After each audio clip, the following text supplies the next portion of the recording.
Thank you for joining us on We the People. My name is Bob Fulkerson, and I'm the director of the Progressive Leadership Alliance of Nevada.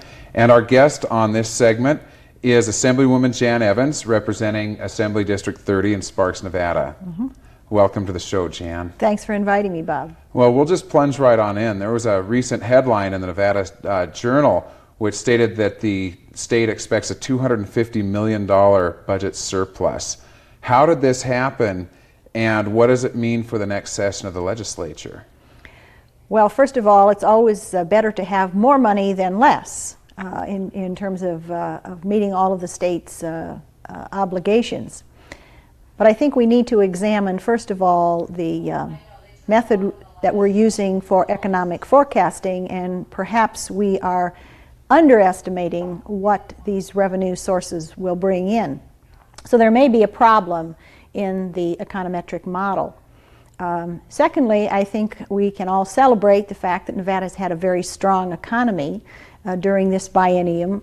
That means business is doing well, people have jobs, there's income, so we're generating sales tax, gaming tax, and other revenue sources that put us in this very healthy financial situation.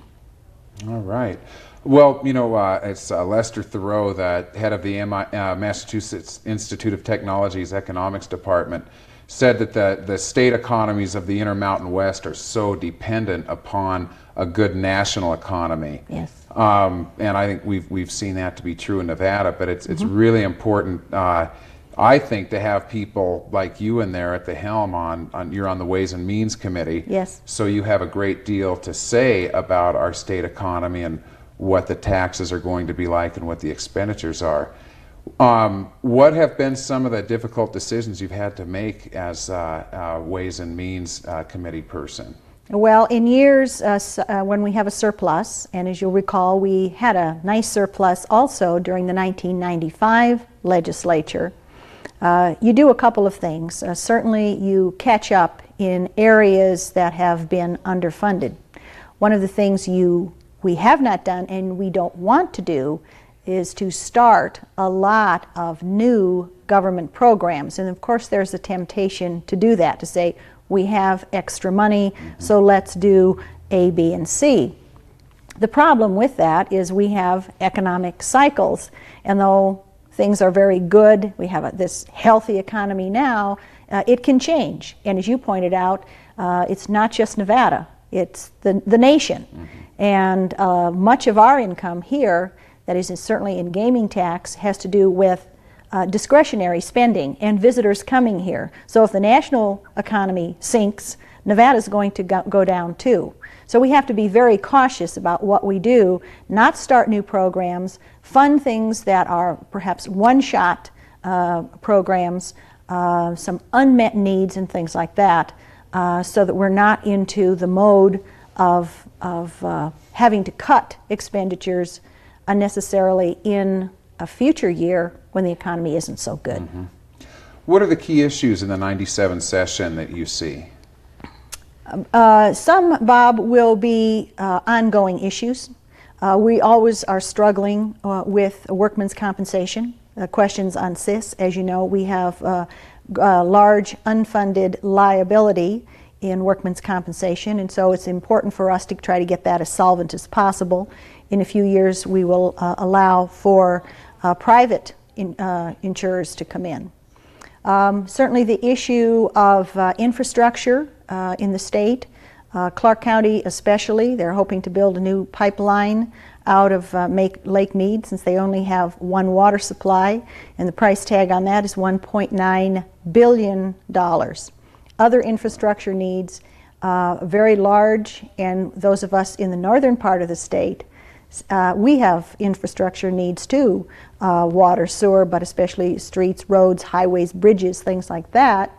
But how we are going to do that, there's talk of raising taxes. I don't think there's a lot of appetite for most of us to raise taxes. Will this surplus allow us to catch up on some of those infrastructure needs? those will be key issues. We'll also have a key issue certainly when it comes to the sharing of revenue between state and local. You know, there's been an interim study on that. There's a proposal to carve up the school districts. Clark County is so large, that's where it started. But here in Washoe County, we have people up at Incline Village who are unhappy. They feel that they put more money in than they get back. Same argument in Douglas County, people up at the lake versus people in the valley. Big decision on whether we keep our school districts intact or whether we divide them into smaller districts. Pros and cons of that. Very difficult. What do you see happening on the issue of, say, campaign finance reform, where it finally came up for a hearing and then at the very closing end of the session, but then died a very shameful defeat at the very last part? Yes. Can you give us some of your thoughts on the issue of campaign finance reform? Bob, it's a kind of a sore subject for me because I have consistently voted for campaign finance reform, ethics in government. We in the Assembly pass those proposals quite regularly. But for some reason, they die when they get into the Nevada Senate. Why they do not succeed, I suppose you have to ask the Senate, why they don't have the appetite to do the very things that the voters want. It's not just what we in the Assembly think ought to be done, but what we hear from our constituents and the citizens of Nevada. Important to have accountability, important to have limits on the amount of money that is spent. I think we all feel that we've gone over the top on that. More reporting for lobbyists, just stricter control so people feel that, you know, things are being handled in a proper way. I don't know what to expect in the next session, if there will be very many changes in the makeup of the Senate, but for some reason the Assembly supports campaign reform and the Senate does not. Well, I think part of the reason for that, this is my own personal hunch, my view on it, and I think that when you look at the price tag to run a Senate race, you know, $50,000 minimum and upwards of, you know, $250,000 in some cases. You know, of course they're going to be beholden to the major moneyed interests for that money, and they don't want to change horses in midstream, as it were. So I think the Assembly is a lot closer to the people. It's more of a people's house in the way that the original House of Representatives was meant to be in our Constitution. It's a good parallel. I just think that that's one of the main issues that keeps people from voting. It's one of the things I don't see necessarily this electorate being apathetic and don't caring.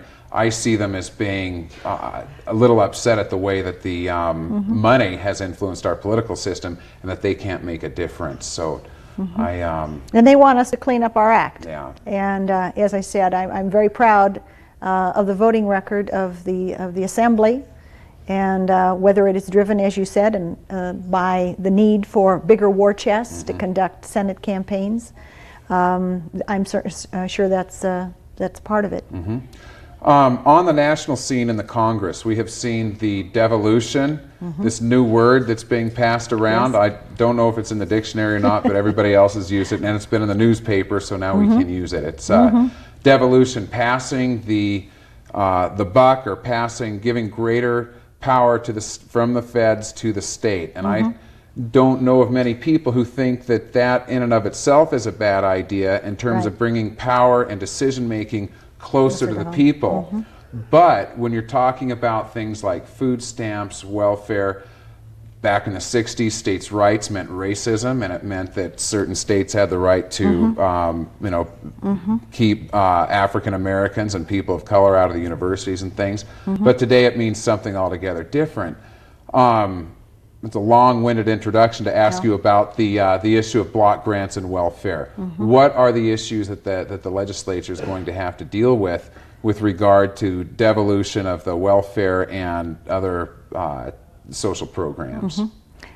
Very timely question, Bob. First of all, for quite a number of years, we've seen the sentiment nationwide moving in the direction of greater control at the state level. Some people call themselves, 10th Amendment people, very strict interpretation of the 10th Amendment, those things that are not specified as necessary for the federal government should simply be left to the states. And welfare being one of the national programs, by the involvement of the federal government, you have had at least a certain minimal standard. And maybe that's an argument for federal involvement. On the other side, the argument for more state control, or at least more flexibility allowed for the state, is to say we are 50 states, but we are not all the same. We have unique populations, we have some special problems, and we should be given the flexibility to set policy according to our needs. But in a state like Nevada, where we continue to grow, we can't foresee what the future will hold. Nevada is ahead of the game because we started welfare reform before Washington got around to doing that. Before Congress, either of them did. Yes. Congress has always very slow to react, and I'm proud to say that a welfare reform package came before the legislature in '95. It was worked on really at the direction of Governor Miller. A statewide task force undertook an examination of welfare system in Nevada and said, suggest improvements, changes, how can we do better? And we implemented that, and I'm sure you've been reading the papers and noticing that we have almost 20% decrease in welfare enrollment in the state. Two reasons, I think, as we pointed out a moment ago: good economy, people getting jobs, but secondly, the emphasis has been on training people when they come in for cash assistance. Instead of saying right away, let's check to see if you're eligible, let's say, what can you do? How can we help you get a job? Do you need some extra education, training, job skills, and so forth? And that's where the focus is. Nevada's future, I think, hinges upon the willingness and the participation of the private sector to step forward and work with our assistance agencies and making sure that jobs are available for those people. Not just to say we're going to train you, educate you, or whatever, for what? Because if they can only get out of there and go into a minimum wage job, a single parent with a child or two will still have difficulty being self-supporting. We need higher paying jobs, better paying jobs, and we need the participation of the private sector, our businesses, to come say, we understand it's a partnership. We all have a role to play in helping people either stay off, which is more desirable, and if you're on, to help you get off welfare as early as possible. But remember here, we're dealing with very vulnerable populations. We're talking about children, the elderly, the disabled, people who in most cases cannot take care of themselves. And as a state, as a society, we do have some obligations for vulnerable populations. So how this all will work out in the long run, we cannot say. As a case, though, we are ahead in terms of having started welfare reform. More will happen in the next session. But where we land, we do not know yet. And my concern is that over time we will be, we, meaning Nevada, and perhaps other states too, we will be doing more with less. Yes. And the reason is we're still a growth state. And whether or not we can keep up remains to be seen. I think you're idea about getting the private sector on and that motivation is very well taken. I've been impressed with what MGM in Las Vegas has done with their training center that they opened up on the west side of Las Vegas, and where they are actually providing childcare and other ways to help people who are formerly on public assistance get off public assistance. They transport them to the MGM where they can work, get full day's wages, which are considerably higher in Las Vegas than they are here, and they're transitioning them off of public assistance. They're becoming taxpayers, which is what we want. Yeah. Well, the term devolution in itself is neither a negative or positive term. It's what we do with it, and understanding that these folks will not go away. It's what kinds of solutions will we come up with. And if we say we want to shrink government, we want smaller government, then we have to find other mechanisms to deal with those same problems or issues. And this is why I say it has to be a partnership. We have to understand it isn't the job of the government or elected officials.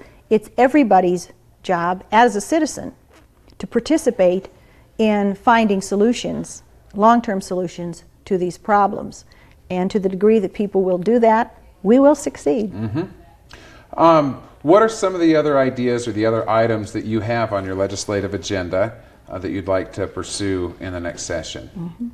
Well, a couple of things that will be on my agenda, Bob. First of all, will be a continuation of my efforts to expand occupational education, not just to make it a program, which I think some people still view it as a program, but to see it as a systemic change, fundamental education reform, preparing young people for the future, starting in middle school, thinking about their careers, what's out there, job shadowing, apprenticeship programs, partnerships again, which are starting all over the state, and we have some wonderful examples of businesses working with our young people. We've had good participation from the business sector and from labor, working with these youngsters. So I want to see that expand. Another item I have to go back and do some cleanup work on. A bill that I felt was very important in the last session was one that expanded penalties, or gave an opportunity to judges to add an additional penalty for perpetrators of hate crimes. And we found a flaw in the bill. That happens sometimes when you implement, not the whole bill, but one little part. So we're going to go back and fix that. Same thing along the same lines in terms of criminal justice. Came to my attention this last summer that we have a statute of limitation on prosecution of a rapist.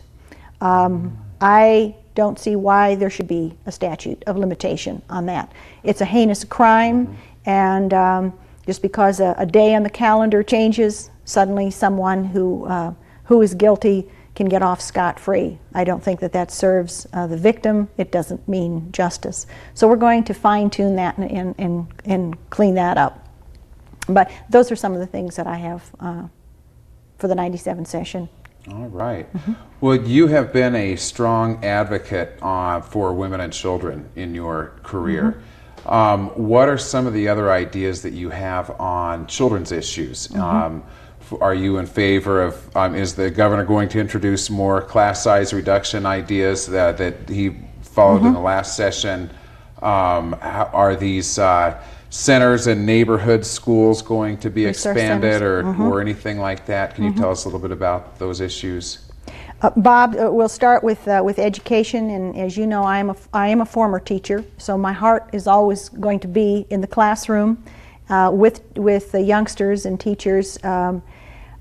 We have an opportunity now, because of the surplus, to take another look at finishing the legislative mandate of 6 years ago, and that is finishing off the class size reduction plan. Recall that it was to go through third grade.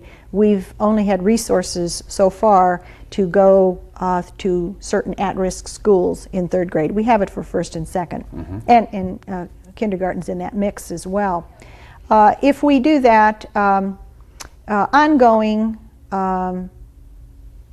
expense for the present class size reduction is about $25 million. If we add third grade, we're looking at about $15 million a year over the biennium. So it is expensive, but we feel that that gives youngsters a leg up and to get extra attention and care in those early, very formative years, and gets them off to a good start. So we do have that opportunity. I think other children's issues, which is really, I would call it more a family issue, Yes. and that is the whole subject of childcare. That is part and parcel a way to help families stay on their feet, stay off assistance programs, help them succeed. Low-income families in particular, two-income families needed very often, and affordable child care in Nevada is still a critical need. And that is something the legislature has moved around for a lot of sessions. My good colleague, Vivian Freeman, has been a leader on child care issues, but the state really has not invested in that. And I do see it as an investment. And I would hope that we can come back and take another look at child care. Yeah. Why don't we back up for a minute and you know, you're sitting here now. You 12 years ago, I remember being over at your house for a victory party. And what a fun Yes. time it was, because Thank you you. were winning for your first time in the assembly. Yes. What prompted you to get involved in politics, and what have you learned along the way? Bob, I came into politics through my volunteer work, and I very much believe in volunteer community service, and I applaud those who, like yourself, who give so much to the community, and we need more to do it. Too much is done by too few. But as you recall very rightly, I was a volunteer for the Committee to Aid Abused Women back in the late 70s and early 80s, and worked with them on a legislative matter for funding. And someone told me at the time it's easier to get into politics than to get out.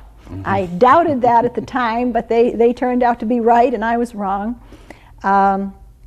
I still view my legislative service as an extension of volunteer work, a way to help your community and help your state. In Nevada, it's not a career. As you know, we are in session only every other year, part-time, 5 to 6 months, and the rest of the time we serve on committees and do other things. I work full-time, and many of my colleagues, you have a regular life. So I think for those of us who understand and appreciate volunteerism in the community, this is just another avenue, another approach to doing that, is serving in elected office. All right. That is such a positive message. And yet, what I'm afraid we see too often, especially the last 2 weeks of the campaign in political races, is negative campaigning. Yes. And, you know, the experts say that, well, that's what the public listens to. Yes. What is your view on negative campaigning? Has it gotten worse in recent years? It seems so. They say that it hasn't, but it seems that it has. Actually, in my race, my opponent and I received the Clean Campaign Award from one of the TV stations here in town. I've never engaged in that, but if I am what I would consider unfairly attacked by my opponent or opponents at any time, if they are telling untruths about my record or what I stand for, I will fight back, because, and that, I suppose, could be construed as negative campaigning. But I would never initiate negative campaigning. I'm very much opposed to it. But sometimes you have to do it defensively. And others would call it just comparing or telling the truth about another person. Right. Well, what are your predictions? The Assembly is 21-21 at this Yes. time, Republicans to Democrats. We have, 14-7, or is it 13-8? 13, 13-8 In the Senate. in the Senate, Republicans to Democrats. Do you want to make any kind of guesses Predictions. or predictions and on that makeup? And then also, as a follow-up to that, we have some of the seniority is in the North in the A lot, legislature, yes. but yet the numbers are in the South. Yes. And what does how does that serve Nevada's the interests we have up in the North? Well, let me start at the back and then move the other direction.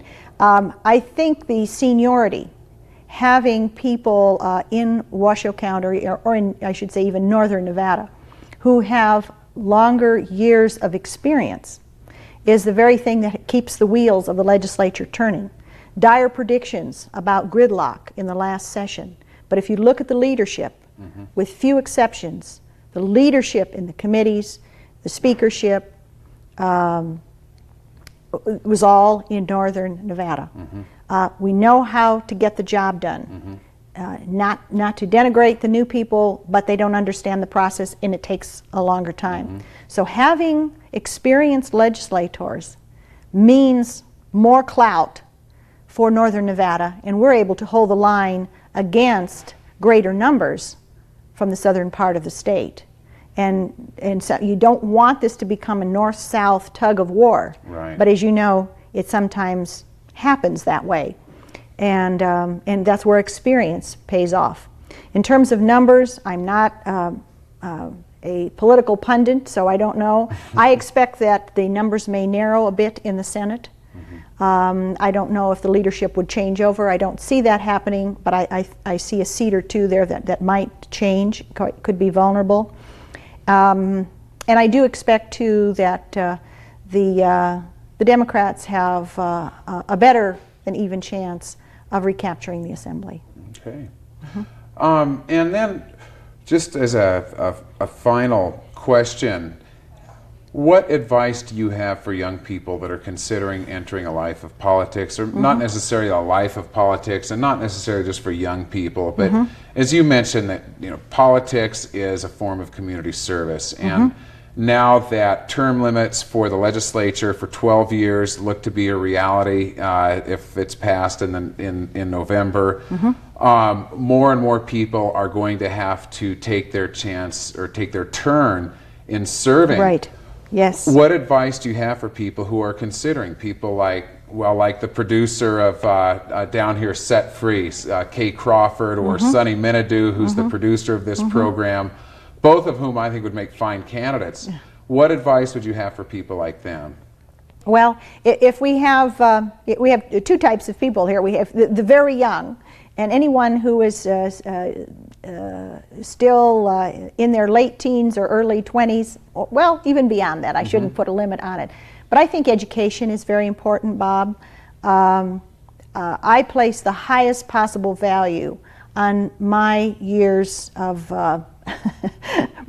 working hard to earn my degrees, my university degrees. I think that helped lay a foundation for critical thinking, all of the skills that you need, not just for politics, but for life, expanding your horizons, understanding history, understanding what your country is about, and understanding something more about yourself, self-development, and certainly university exposure I think is important. Beyond that, there are a variety of avenues for anyone these days to enter into community service. Look at whatever your interests are, whether it's seniors, whether it's the environment, children, mental health, the Special Olympics. The list is endless to get involved with people and to learn how to give back to your community. All right. Well, Jan, you've certainly given a lot back to our community. Thank you. And for that, we commend you and we urge you onward. Thank you for being on the show tonight. Thanks, Bob. Pleasure being here.